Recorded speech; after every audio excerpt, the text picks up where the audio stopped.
نحمده ونستعينه ونستغفره ونعوذ بالله من شرور أنفسنا وسيئات أعمالنا من يهده الله فلا مضل له ومن يضلل فلا هادي له أشهد أن لا إله إلا الله وحده لا شريك له وأشهد أن محمدا عبده ورسوله لا نبي بعده صلى الله عليه وعلى آله وسلم تسليما مزيدا. وقال ربنا تعالى في كتابه الكريم: يا أيها الذين آمنوا اتقوا الله حق تقاته ولا تموتن إلا وأنتم مسلمون. يا أيها الناس اتقوا ربكم الذي خلقكم من نفس واحدة وخلق منها زوجها وبث منهما رجالا كثيرا ونساء واتقوا الله الذي تساءلون به والأرحام إن الله كان عليكم رقيبا. يا أيها الذين آمنوا اتقوا الله وقولوا قولا سديدا يصلح لكم أعمالكم ويغفر لكم ذنوبكم ومن يطع الله ورسوله فقد فاز فوزا عظيما. أما بعد فإن أصدق الحديث كتاب الله وخير الهدي هدي محمد صلى الله عليه وسلم وشر الأمور محدثاتها فإن كل محدثة بدعة وكل بدعة ضلالة. Alhamdulillah Rabbil Alamin. Segala puji dan syukur kita panjatkan kehadiran Allah Subhanahu wa taala. Dengan nikmat dan taufik dari Allah Subhanahu wa taala, di kesempatan siang hari ini Allah Subhanahu wa taala kumpulkan kita semua dalam rangka melaksanakan ketaatan kita kepadanya, yakni melaksanakan salat Jumat secara berjamaah insyaallah taala. Ma'asyiral muslimin, sidang salat Jumat rahimani wa rahimakumullah. Allah Subhanahu wa taala berfirman dalam surat Yusuf ayat yang ke-110, laqad kana fi qisasihim ibratun liulil albab ma kana hadithan yuftara walakin tasdiqal ladzi baina yadayhi tafsila wa tafsila kulli syai'in wa hudan wa rahmatan liqaumin yu'minun. Dan sungguh pada kisah-kisah mereka, kisah para nabi, kisah para rasul, tentang perjuangan mereka menegakkan agama Allah Subhanahu wa taala, kisah-kisah orang-orang yang taat kepada Allah, kisah-kisah orang-orang yang durhaka kepada Allah Subhanahu wa taala, dan apa akibat yang mereka dapatkan, itu ada ibrah, pelajaran. Untuk siapa? Liulil albab, bagi mereka yang memiliki akal pikiran. Orang-orang diberikan otak oleh Allah Subhanahu wa taala, dia gunakan otaknya untuk berpikir bagaimana nasibnya nanti di akhirat ketika bertemu dengan Allah. Dia jadikan semua kisah-kisah dalam Al-Quran sebagai pelajaran penting dalam kehidupannya, supaya dia menjadi hamba yang taat, menjadi hamba yang selalu dekat kepada Allah Subhanahu wa taala dan menjauhi segala bentuk larangan Allah Subhanahu wa taala. Maka haditsan yuftara, kisah-kisah dalam Al-Quran itu bukanlah dongeng belaka, bukanlah kisah cerita yang diada-adakan, walakin tasdiqal ladzi baina yadayhi, akan tetapi kisah-kisah itu sebagai pembenar bagi mereka-mereka yang telah diberikan Alkitab sebelumnya. Jadi apa yang diceritakan dalam Al-Quran itu terjadi pada mereka, dan itu ada dalam kitab-kitab mereka, supaya mereka mengambil pelajaran untuk beriman kepada Allah Subhanahu wa taala, terlebih khusus beriman kepada Nabi Muhammad sallallahu alaihi wasallam yang datang membawa Islam untuk mereka. Wa tafsila kulli syai'in, kisah-kisah itu merupakan tafsil. Dalam Al-Quran diceritakan secara rinci tentang segala sesuatu. Wa hudan wa rahmatan liqaumin yu'minun. Al-Quran itu sebagai hudan, petunjuk, sebagai rahmat, kasih sayang Allah Subhanahu wa taala untuk orang-orang yang beriman. Jamaah yang semoga dirahmati oleh Allah Subhanahu wa taala, kisah-kisah yang Allah sebutkan dalam Al-Quran itu sebagai pelajaran untuk kita semua, supaya kita mengambil ibrah, mengambil pelajaran untuk menjadi hamba yang taat kepada Allah Subhanahu wa taala. Kita lihat orang-orang yang taat kepada Allah, dia mendapatkan ganjaran sekian dan sekian. Orang-orang yang ingkar, orang-orang yang menentang Allah Subhanahu wa taala dan Rasulnya, dia akan mendapatkan azab sekian dan sekian. Kita ambil pelajaran. Kalau saya menjadi hamba yang taat, berarti saya akan mendapatkan ini dan itu. Kalau saya menjadi orang yang tidak taat, orang yang membangkang, berarti saya mendapatkan ini dan itu. Lihat jamaah yang semoga dirahmati oleh Allah Subhanahu wa taala, tentang kisah yang paling sering kita dengarkan dalam Al-Quran, dan ini banyak diceritakan oleh Allah Subhanahu wa Ta'ala dalam Al-Quran. Kisah seorang yang memiliki segala-galanya dan sampai pada puncak kesombongan yang tidak ada satupun makhluk yang berani mengucapkan ucapan yang dia ucapkan. Dia mengatakan, ana rabbukumul a'la, akulah Tuhan kalian yang paling tinggi. Siapa dia? Dialah Fir'aun, manusia yang paling bejat, manusia yang paling sombong yang pernah hidup di kehidupan yang sementara ini. Dia membangkang dan bermaksiat kepada nabi yang diutus kepadanya.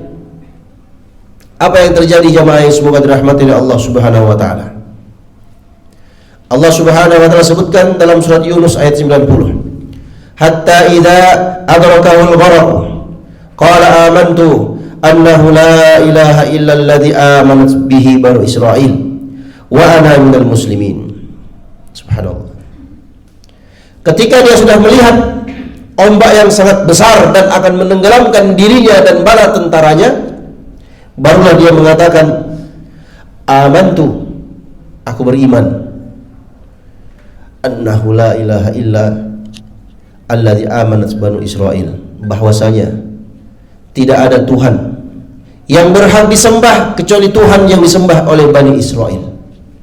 Jadi Bani Israel itu, jamaah yang semoga dirahmati oleh Allah Subhanahu wa Ta'ala, mereka itu dahulu menyembah Allah, nanti belakangan baru melenceng, menyimpang. Ada yang menyembah Nabi Isa, ada yang menyembah Uzair, ada yang menyembah sapi, macam-macam.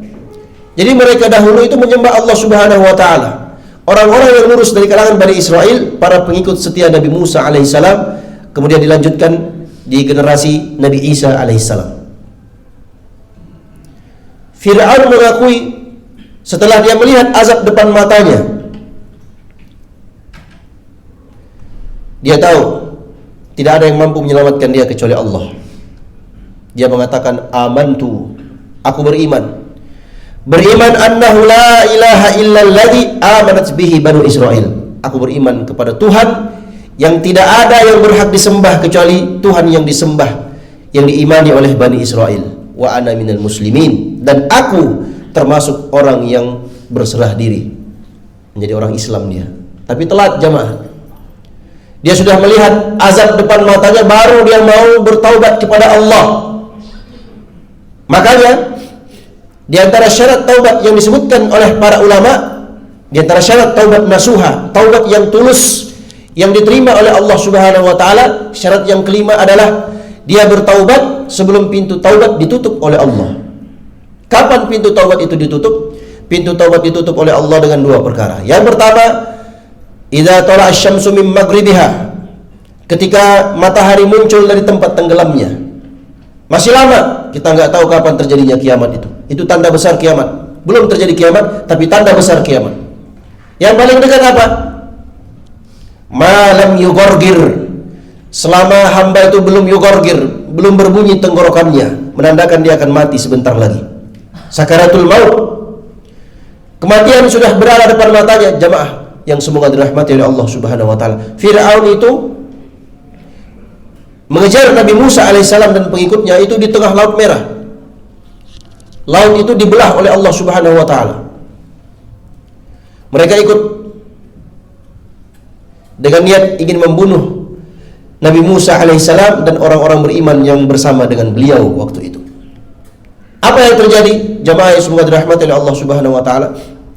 Allah Subhanahu wa Ta'ala tutup kembali laut itu dan menenggelamkan Fir'aun dan bala tentaranya. Nah, ketika Fir'aun tahu dengan siyakin-yakinnya dia akan dimatikan, diwafatkan oleh Allah Subhanahu wa Ta'ala, dan dia tahu tidak ada yang mampu selamatkan dia kecuali Allah, maka dia mengatakan ucapan seperti ini, amantu annahu la ilaha illa alladzi amanat bihi banu Israil. Aku beriman bahwasanya tidak ada Tuhan yang berhak untuk disembah kecuali Tuhan yang telah disembah atau diimani oleh Bani Israel. Telat jemaah.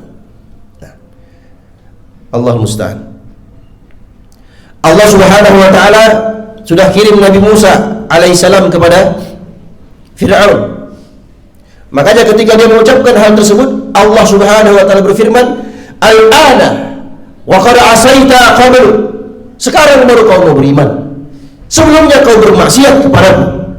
Wa kunta minal mufsidin, dan engkau ini termasuk ke dalam golongan orang-orang yang merusak.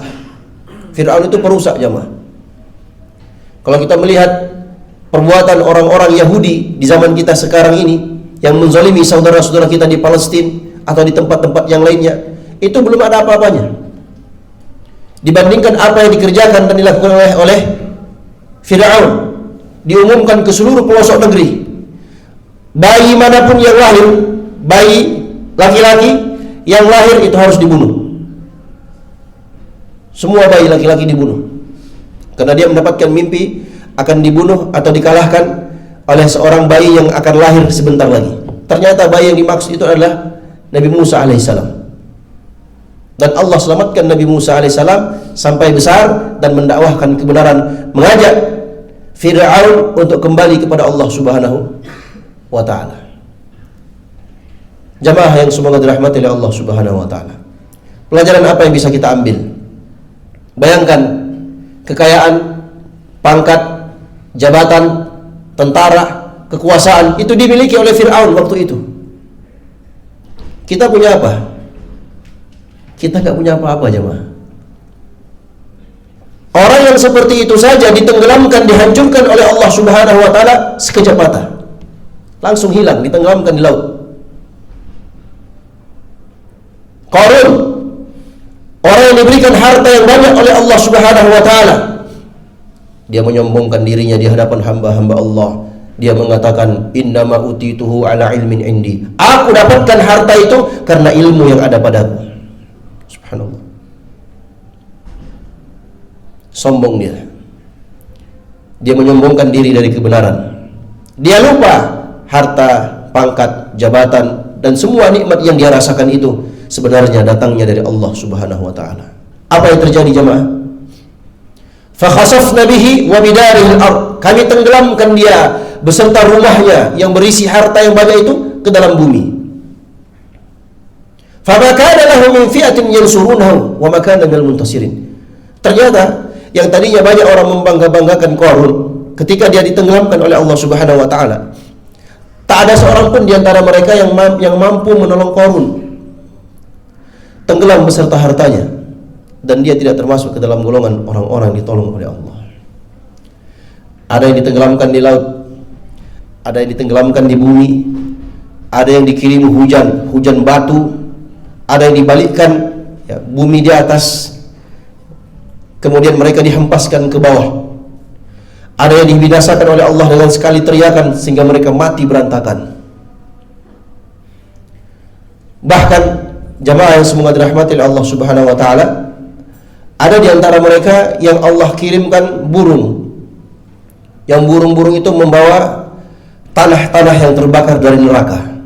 Disebutkan dalam Al-Quran, alam tara kaifa fa'ala rabbuka bi ashabil fil, tidakkah kalian melihat bagaimana Allah Subhanahu wa ta'ala perlakukan kepada ashabil fil, tentara bergajah, pasukan Abrahah yang datang dari Yaman. Niatnya apa? Niatnya ingin menghancurkan Ka'bah karena dia iri, dengki. Kenapa banyak orang datang ke Ka'bah, tidak datang ke Yaman? Dia bikinlah satu gereja yang sangat besar dan mewah. Ternyata tidak ada yang datang ke situ. Yang pada akhirnya dia siapkan pasukan untuk menghancurkan Ka'bah.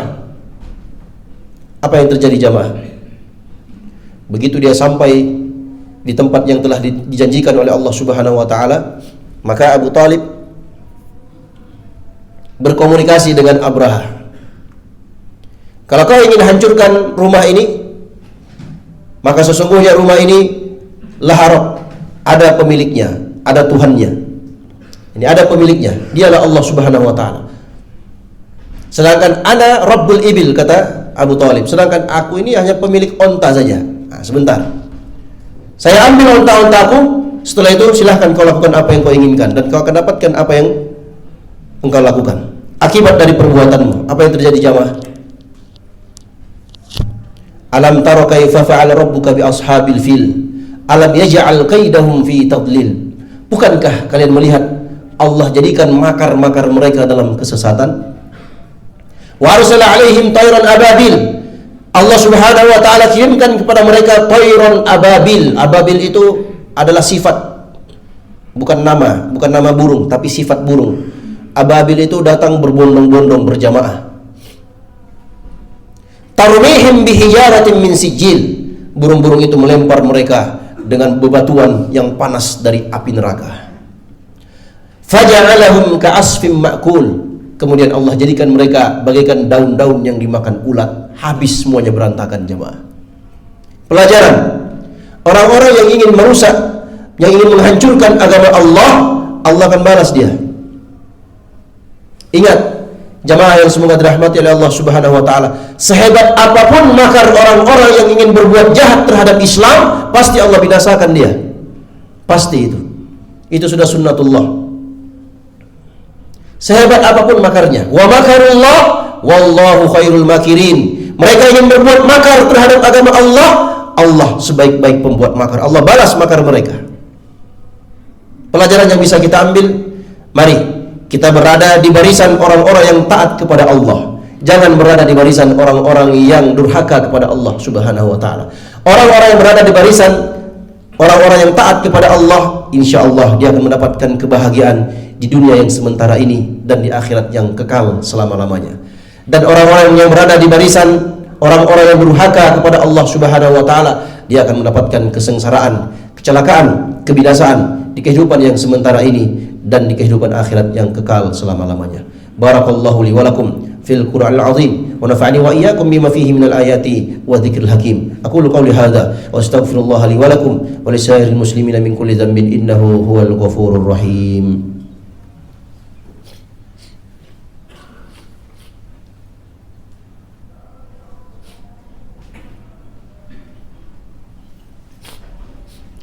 Alhamdulillahi ala fadlihi wa ihsanihi wa syukru lahu ala taufiqihi wa amtinanihi. Asyhadu an la ilaha illallah wahdahu la syarika lah ta'ziman li sya'nihi wa asyhadu anna Muhammadan 'abduhu wa rasuluhu ad-da'i ila ridwanihi sallallahu alaihi wa ala alihi wa sallama tasliman mazida. Ma'asyiral muslimin, sidang salat Jumat rahimani wa rahimakumullah.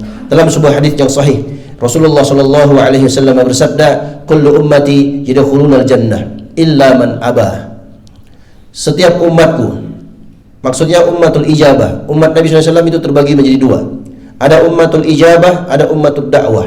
Siapa ummatul ijabah? Kita kaum muslimin yang beriman terhadap apa yang dibawa oleh beliau sallallahu alaihi wasallam. Ada namanya ummatul dakwah. Umat yang butuh didakwahi, diajak untuk masuk Islam. Mereka-mereka lah yang berada di fase diutusnya Nabi sallallahu alaihi wasallam sampai hari kiamat nanti, yang tidak beriman atau belum beriman kepada beliau sallallahu alaihi wasallam. Umat yang dimaksud di sini adalah ummatul al-ijabah, kaum muslimin. Setiap umatku dari kalangan kaum muslimin ini pasti akan masuk ke dalam surga, kecuali yang tidak mau. Ternyata ada yang tidak mau masuk ke dalam surga Allah Subhanahu wa taala.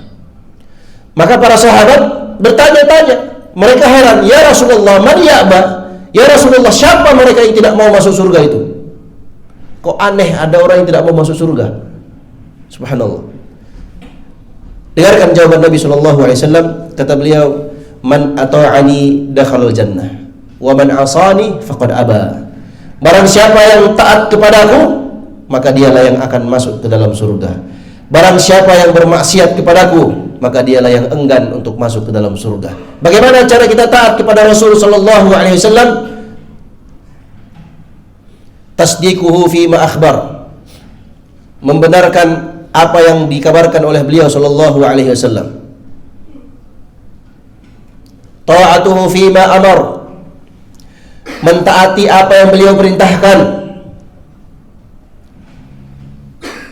Wajtinabu ma naha anhu wa zajar. Menjauhi apa yang beliau larang dan yang beliau warning, yang beliau peringatkan. Kita jauhi, tinggalkan.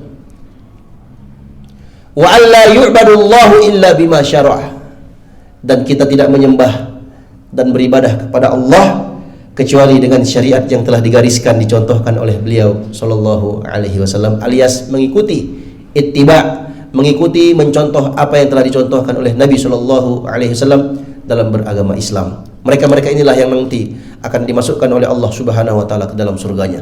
Mudah-mudahan Allah Subhanahu wa taala berikan taufik kepada kita semua menjadi hamba-hamba yang selalu taat, selalu menjadi hamba yang saleh, selalu menjadi hamba yang mempersiapkan amal solehnya untuk bertemu dengan Allah Subhanahu wa taala. Semoga Allah berikan taufiknya kepada kita semua menjadi hamba-hamba yang selalu mentaati Rasul sallallahu alaihi wasallam dalam menjalani agama Islam yang mulia ini. Dan semoga Allah Subhanahu wa taala berikan taufiknya kepada kita semua untuk meraih husnul khatimah di akhir kehidupan kita. Ibadallah, innallaha malaikatahu yusholluna 'alan nabi ya ayyuhalladzina amanu shallu 'alaihi wa sallimu taslima. Allahumma shalli 'ala Muhammadin wa 'ala ali Muhammad kama shallaita 'ala Ibrahim wa 'ala ali Ibrahim innaka Hamidum Majid. Wa barik 'ala Muhammad wa 'ala ali Muhammad kama barakta 'ala Ibrahim wa 'ala ali Ibrahim innaka Hamidum Majid. Allahumma arda'il khulafa'ir rasyidin Abi Bakr wa Umar wa Uthman wa Ali wa 'an sa'iri sahabati wa man tabi'ahum bi ihsanin ila yaumiddin. Allahumma aslih ulata umurina bima tuhibbu wa tarda. Allahumma aslih ulata umurina bima tuhibbu wa tarda. Allahumma ighfir lil muslimina wal muslimat wal mu'minina wal mu'minat al ahya'i minhum wal amwat innaka sami'un qaribun mujibud da'awat ya qadiyal hajat. Rabbana la tuzigh qulubana ba'da idh hadaytana wa hab lana min ladunka rahmah innaka antal wahhab. Rabbana zalamna anfusana wa illam taghfir lana wa tarhamna lanakunanna minal khasirin. Faghfir lana ya arhamar rahimin. Faghfir lana ya arhamar rahimin. Faghfir lana ya arhamar rahimin. Rabbana atina fid dunya hasanah wa fil akhirati hasanatan wa qina adzaban nar. Ibadallah, innallaha ya'muru bil 'adli wal ihsan wa ita'i dzil qurba wa yanha 'anil fahsya'i wal munkari wal baghi ya'idzukum la'allakum tadhakkarun. Fadhkurullahal jalila yadhkurkum washkuruhu 'ala ni'amihi yazidkum wa la dzikrullahi akbar. Wallahu ya'lamu ma tasna'un. Aqimussalah.